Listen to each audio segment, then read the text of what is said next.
केंद्रीय गृह मंत्री अमित शाह ने पश्चिम बंगाल में देश के महान राष्ट्रवादी नेता डॉक्टर श्यामा प्रसाद मुखर्जी की 125वीं जयंती के ऐतिहासिक अवसर पर कई अत्यंत महत्वपूर्ण और दूरगामी घोषणाएं की। कोलकाता में आयोजित एक भव्य और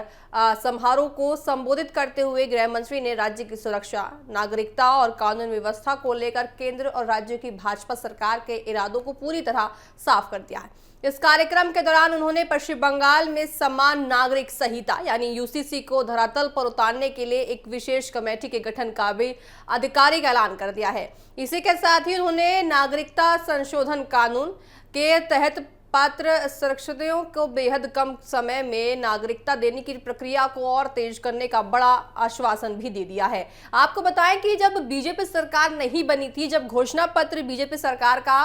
पश्चिम बंगाल में आया था, तो उस घोषणा पत्र में वादे किया गया था कि यूसीसी को 6 महीने के अंदर पश्चिम बंगाल में लागू कर देंगे। तो अब बीजेपी सरकार उसी दिशा में आगे कदम बढ़ाती हुई पश्चिम बंगाल में नजर आ रही है। इस विशेष और ऐतिहासिक मौके पर गृह मंत्री अमित शाह ने पश्चिम बंगाल की धरती पर डॉक्टर श्यामा प्रसाद मुखर्जी की 125वीं फीट ऊंची भव्य और विशाल प्रतिमा की आधारशिला भी रखी। अपने संबोधन में अमित शाह ने पश्चिम बंगाल की मौजूदा सरकार की नीतियों और विकास कार्यों की जमकर सराहना की। उन्होंने कहा कि मुख्यमंत्री शुभेंदु अधिकारी के कुशल नेतृत्व में पश्चिम बंगाल में सोनार बांग्ला के नियम का जो पवित्र संकल्प लिया गया है,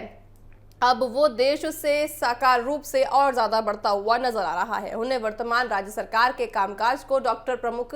मुखर्जी की वैचारिक और सांस्कृतिक विरासत का भी एक सीधा विस्तार बताया। गृह मंत्री ने नागरिकता, राष्ट्रीय अखंडता और मजबूत कानून व्यवस्था और आपको बताया कि सांस्कृतिक राष्ट्रवाद के तमाम पूरी तरह से देखिए मुद्दे को डॉक्टर श्यामा प्रसाद मुखर्जी का महान विजन से जोड़ते हुए पश्चिम बंगाल में बताया है। ममता बनर्जी जब देखिए बंगाल में थी तो तब भी अमित शाह उनको इसी तरह से घेरते नजर आते थे और अब भी यूसीसी के मुद्दे पर अमित शाह ने ममता बनर्जी को घेरा है। साथ ही जो वादा ममता बनर्जी की सरकार में नहीं किया गया था, वो वादा अब बीजेपी सरकार ने इस बार पश्चिम बंगाल में किया है और उसी वादे की राह पर अब बीजेपी सरकार पश्चिम बंगाल में निकलती हुई नजर आ रही है। और साथ ही अमित शाह ने सीमा पर होने वाले अवैध घुसपैठ के गंभीर मुद्दे पर भी कड़ा आक्रामक रुख अपनाते हुए मंच से साफ शब्दों में गरजते हुए कहा कि देश की सुरक्षा के साथ कोई समझौता नहीं किया जाना चाहिए। उन्होंने ऐलान किया कि हम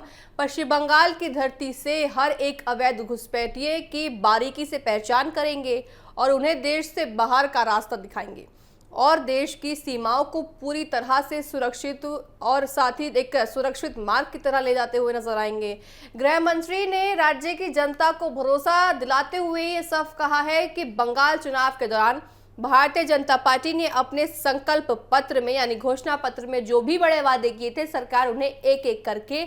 पूरे करती हुई नजर भी आएगी। उन्होंने कहा कि बंगाल में समान नागरिक संहिता को लागू करने का रास्ता साफ करने के लिए विशेष उच्च स्तरीय कमेटी का गठन पहले से ही कर दिया गया था।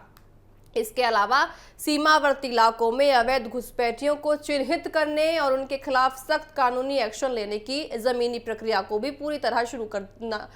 चालू कर दिया है। केंद्र और राज्य सरकार का ये कदम पश्चिम बंगाल की राजनीति और सामाजिक ताने बाने को आने वाले समय में एक नई दिशा देने वाला साबित होने वाला है। तो माना जाए कि पश्चिम बंगाल में अब जो वादे किए गए थे बीजेपी सरकार की तरफ से उनके घोषणा पत्र में, वो तमाम वादे एक एक